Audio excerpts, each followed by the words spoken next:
ഏടത്തി hi, ആരാ ഇത്? പട്ടാഴിയില്ലത്തെ ആത്തയമ്മയോ? ഇവിടെ നിന്റെ ഏതെടുത്തി ഇരിക്കണത്? പടിയിറങ്ങി പോയ മൂശട്ടെ. അച്ഛാ, ജയേട്ടാ, ഇങ്ങോട്ടൊന്ന് വേഗം വരിക. അനിയത്തി. എന്താണ് നിനക്കിവിടെ കാര്യം? എടി എന്താണ്? അച്ഛന്റെ ആങ്ങളമാരുടെ മുഖത്ത് ചവിട്ടി തേച്ച് ഇറങ്ങിപ്പോളല്ലേ നീ? മറന്നിട്ടില്ലൊന്നും. നേർന്നെറിയും കെട്ടവളെ.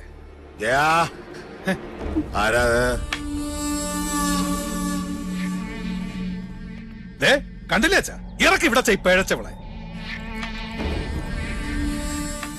എന്താണാവോ വരവിന്റെ ഉദ്ദേശം? ഗുപ്തനും മക്കളും ചത്തു നശിച്ചോന്ന് കണ്ടുറപ്പിക്കാനാ?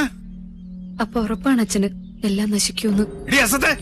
അവന്റെ അച്ചിപ്പണി ചെയ്ത് നടക്കുന്ന നീ ഞങ്ങളെ ശപിക്കുന്നോടി.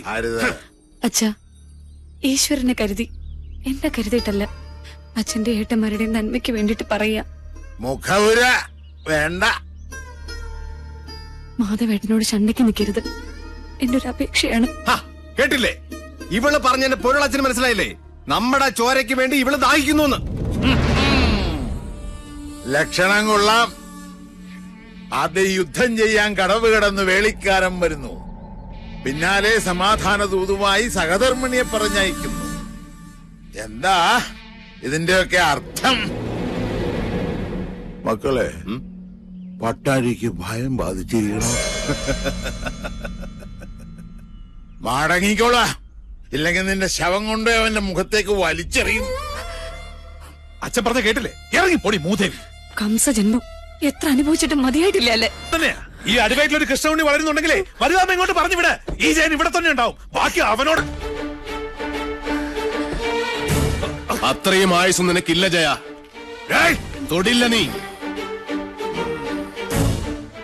വഴിതെറ്റിയിട്ടായാൽ പോലും ജീവിതത്തിൽ ഒരിക്കലും ഇനി ഈ മുറ്റത്ത് കാലുകുത്തരുത്. മനസ്സിലായോ? അനന്താ, ഇത്രയും വണ്ടിയിലേക്ക് കൂട്ടുകൊള്ളു.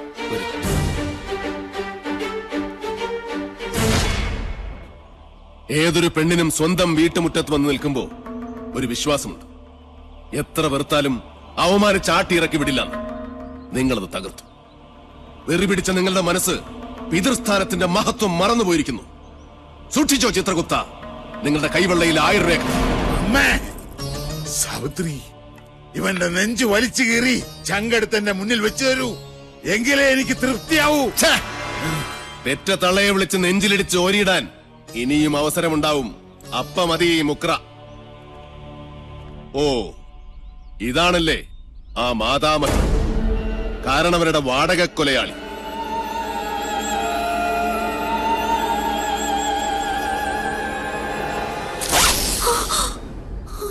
ഒളിസേവയ്ക്കിറങ്ങുന്ന ഈ ദുർദേവതയെ കണ്ടാൽ രണ്ടായി വലിച്ചു കീറും മാധവൻ. ഓർത്തോ?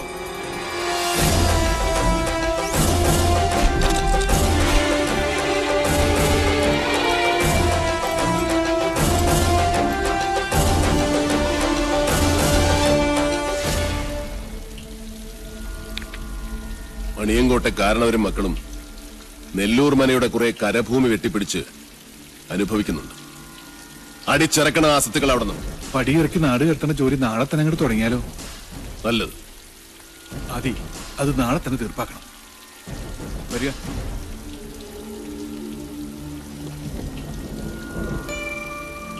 എന്താ കണ്ണ് കലങ്ങിയിരിക്കുന്നത്? ഒന്നുമില്ല, എന്തോ ചെറിയ കരട് കണ്ണിലെ പാറി വീണു, അത്രേ ഉള്ളൂ. എനിക്കറിയാം, തന്റെ കണ്ണിലെ കരട് ഞാനാണിപ്പോ. അയ്യോ, എന്താ ഇങ്ങനെയൊക്കെ പറയണേ? ശത്രു തന്നെയാണ് മാധവൻ. ശത്രുവായാലും മിത്രമായാലും ആക്രമിച്ചു കീഴടക്കുന്നത് എന്റെ സ്വഭാവമാണ്. അച്ഛന്റെയും ആങ്ങളമാരുടെയും ജീവന് വേണ്ടി മിത്ര എന്നോട് യാചിക്കരുത്. വിട്ടുതരില്ല ഒന്നിനെയും ഞാൻ.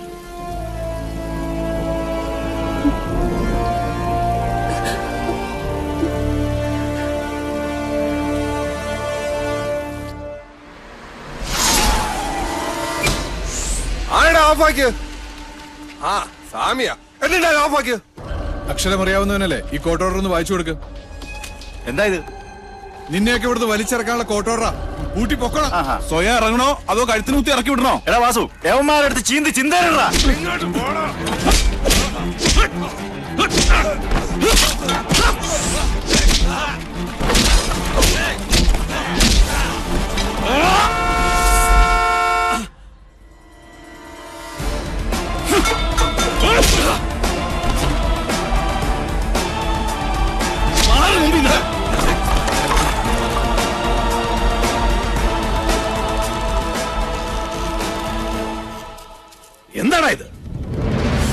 നേരെ വായിച്ചു നോക്ക്. വീഴറിയടായി സ്വാമിമാരുടെ കൈയും കാലും.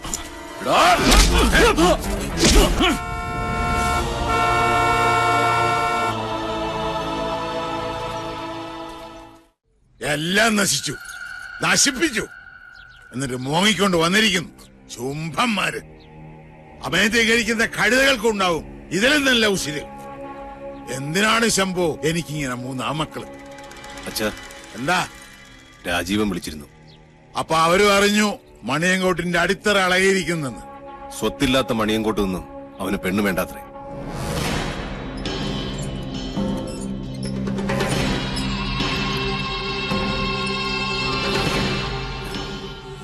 എന്റെ സാവിത്രി,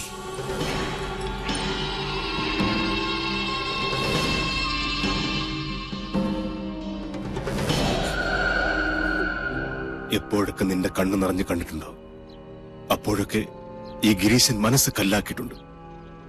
കൊന്നവന്റെ ശവം മരിച്ചവന്റെ മുറ്റത്ത് ദഹിക്കണം. മണിയങ്കോട്ടെ പഴയ ആചാരങ്ങൾ തെറ്റിക്കണ്ട. അതിന് കരളുറപ്പുള്ള ആരെങ്കിലും ഉണ്ടോടാ ഇവിടെ? അച്ഛൻ പുലർച്ചെ പുഴക്കരെ കാത്തു നിന്നോ? കണി കാണാം മാധവന്റെ ചേട്ടം. വാടാ ഗിരീശ. വാസു, ചെമ്പ്രയിൽ ഇത്തിരി ചോര വീണിട്ട് എത്ര കാലായി? ശുഭമസ്തു.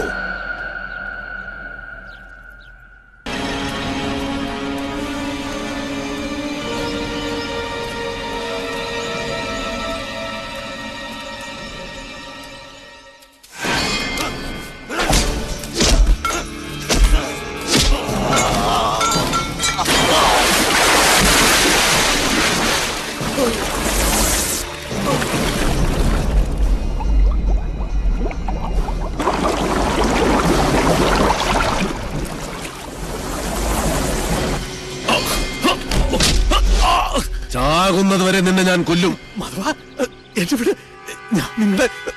ഞാനൊന്ന് പറയട്ടെ. ആണായിട്ട് പറയടാ.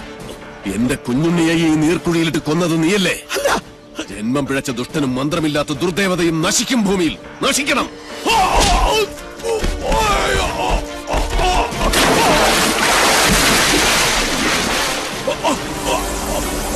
നീചൻ നീതിയുടെ ശാസനകൾ അനുസരിച്ചേ പറ്റൂ. നിശ്ചയിക്കപ്പെട്ട മരണമാണ് നിന്റേത്. കൊണ്ടുപോയിക്കോളൂ. കൊണ്ടുപോയി തിന്ന സാവിത്രി നിന്റെ മകനെ.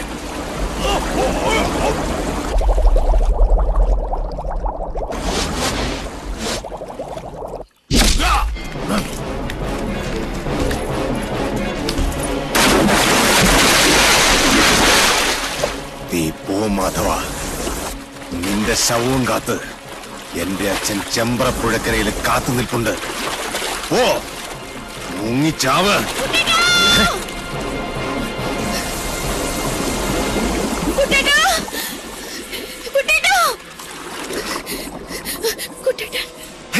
കുട്ടേട്ടനോ? അവിടെ കാണും. അല്ലല്ല, അവിടെ അവിടെ അവിടെ അവിടെ. ഹേയ്, വടക്കിനി കാണും. വടക്കിനി അല്ല, തെക്കിനി തെക്കിനി തെക്കിനി. ഈ ഭൂഗോളം മുഴുവൻ പോയി തരേ. നെല്ലൂർ മനക്കലെ ഇല്ലത്തമ്മേ, തൃശൂലമേന്തിയ നിന്റെ കുട്ടേട്ടൻ മരിക്കാതിരിക്കണമായിരുന്നെങ്കിൽ അവൻ എന്റെ മുന്നിൽ വരാതിരിക്കണമായിരുന്നു. നാളെ രാവിലെ പുഴയിലിറങ്ങി തപ്പിയാ മതി. അപ്പോഴേ പൊങ്ങൂ ചത്ത ചണ്ടികൾ.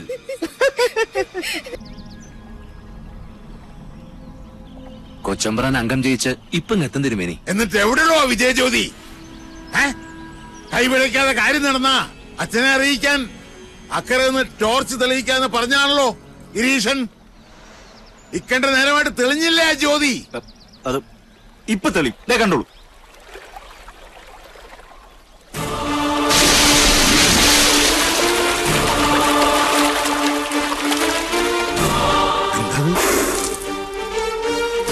തമ്പുരാനെ, പട്ടാഴി തിരുമേനിയല്ലേ അത്?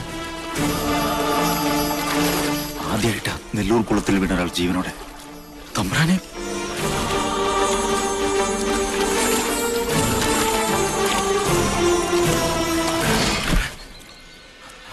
അയ്യോ കൊച്ചമ്പ്രാൻ. തമ്പ്രാനെ എടുത്തോ മോനെ ജയ, ജയ, ജയ.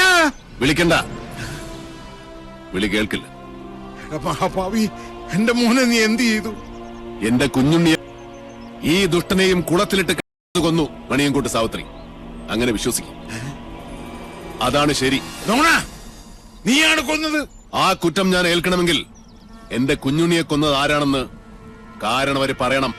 സാവിത്രി, ചെമ്പ്രയിലെ ആ പഴങ്കഥ ഞാനായിട്ട് തിരുത്തുന്നില്ല. പക വീട്ടിയല്ലേ? പക വീട്ടാനുള്ളതാണ് മൂപ്പരെ. ഉച്ചയിൽ ഉപ്പോളം ബുദ്ധിയുണ്ടെങ്കിൽ ഒഴിഞ്ഞു പോകുന്നതാണ് നല്ലത്.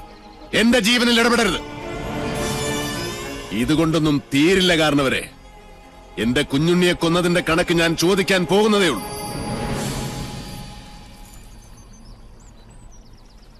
ഒളിയുദ്ധത്തിന് വന്നവരിൽ ഒരാൾ കൂടെ നാളെ പൊങ്ങും. ചൂണ്ടക്കാരൻ വാസു. അപ്പൊ വിഷാരിയോ?